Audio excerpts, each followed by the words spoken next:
ẹ dárúkọ yìí fáwọn aráalé. Àwórì ti gbé o. Ire ló gbé. Ọlọ́dọ̀ náà bá orúkọ mi ní Asani Olúwatóyìn Bọ̀wálé Ajagun ti Lúmèké lábẹ́ ọba wa ọba Abraham Ọlátúnjí Ọ̀gábí Oyèkìlú 1 ti Lúmèké wáyé.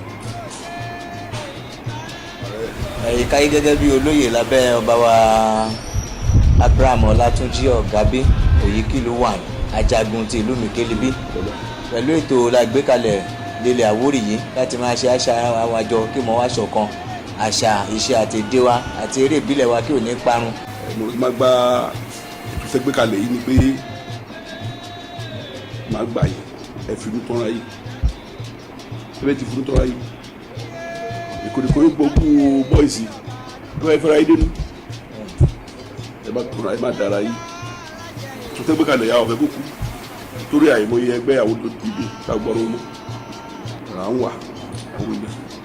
ìlọsibó yìí láti ní gbogbo àwọn àyè ẹgbẹ́ àwọn ìgbésí òye wà lọ́dọ̀ tó ẹbí di ọmọ mi ké àdó kíkọ ló ń wáyé lọ ìwúrọ̀ kò ṣe ìgbà yẹn lọ gbé ẹsẹ̀ yìí ẹgbẹ́ tó rẹ̀ ta àdìgbà yẹn àwọn àwọn kọ́ọ̀ṣẹ̀ tó máa di àtijọ́ lọ́lẹ̀ tí ìlágbá ọlọ́wọ́ bá gbogbo ewu ẹ̀ta tó sọ́wọ́ yẹ bá yọ kó nù ẹ̀ akéde àwọn àlọ́ nígbà tí mi ń gbọ́ kí ni tí mi kọ́ rí kíní yẹn ló mi dùn ká máa ta òsínbẹ̀ nípa ọkọ. ẹ ò ní wáyé tí a máa rí yíbá gbogbo wa látọwọ́ bá nílò ìrànlọ́wọ́ yìí àkáwà ò ní jìnnà sí àwọn amádọ́dọ̀ ilé bí àjíǹde ara máa jẹ́. Kọ́tẹ̀ mi ni Isaac Ọlọ́run ṣùgbọ́n àjọ ní Èkìtì Lòkè lábẹ́ kábíyèsí wa aláìlúwà ọba Abraham Ọlátúnjí Ọ̀gábí JP Oyèkìlú àkọ́kọ́ Ìjagun ti ilẹ̀ Lòkè pápátá orúkọ tèmi ẹ̀yẹ ẹgbẹ́ tó dìde yìí fún ìgbéga ilẹ̀ Àwórì wa yìí Olúwa náà á ràn yín lọ́wọ́ Olódùmarè onípòlẹ̀ yìí